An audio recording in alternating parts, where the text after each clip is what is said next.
ಇದು ವರ್ಲ್ಡ್ ನ ಫಸ್ಟ್ ಮಗು DNA ಎಡಿಟಿಂಗ್ ಇಂದ ಹುಟ್ಟಿರೋದು. ಈಗ ಟೆಕ್ನಾಲಜಿ ಯಾವ ಲೆವೆಲ್ಗೆ ಇಂಪ್ರೂವ್ ಆಗಿದೆ ಅಂದ್ರೆ ಈಗ ನೀವು ನೋಡ್ತಿರೋ ಮಗು ಪರ್ಸನಲೈಸ್ಡ್ ಜೆನೆಟಿಕ್ ಎಡಿಟಿಂಗ್ ಇಂದ ಹುಟ್ಟಿರೋದು. ಈ ಮಗು ಹುಟ್ಟೋಕಿನ ಮುಂಚೆ ಅವ್ರ ಪೇರೆಂಟ್ಸ್ ಕೈಲ್ ಮತ್ತೆ ನಿಕೋಲ್ಗೆ ಏನೋ ಸರಿ ಇಲ್ಲ ಅಂತ ಡಾಕ್ಟರ್ ಹತ್ರ ಟೆಸ್ಟ್ ಮಾಡ್ಸಕ್ ಹೋದಾಗ ಗೊತ್ತಾಗುತ್ತೆ ಆ ಮಗುಗೆ ರೇರ್ ಜೆನೆಟಿಕ್ ಡಿಸಾರ್ಡರ್ ಇದೆ ಅಂತ.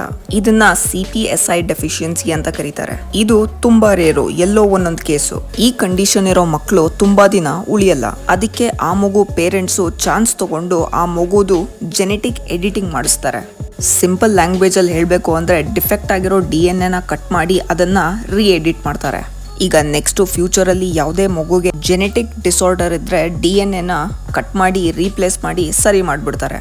ಈ ಟೆಕ್ನಾಲಜಿ ಇವಾಗ ಎಷ್ಟು ಅಡ್ವಾನ್ಸ್ ಆಗ್ಬಿಟ್ಟಿದೆ ಅಂದ್ರೆ ಮಕ್ಕಳು ಹುಟ್ಟೋಕಿನ ಮುಂಚೆನೆ ಜನ ಡಾಕ್ಟರ್ ಹತ್ರ ಹೋಗಿ ಕಣ್ ಕಲರ್ ಇದ್ಬೇಕು, ಹೈಟ್ ಇದ್ಬೇಕು ಅಂತ ಮಗುನ ಕಸ್ಟಮೈಸ್ ಮಾಡಿಸ್ಕೊಳಕ್ ಸ್ಟಾರ್ಟ್ ಮಾಡ್ಬಿಟ್ಟಿದ್ದಾರೆ.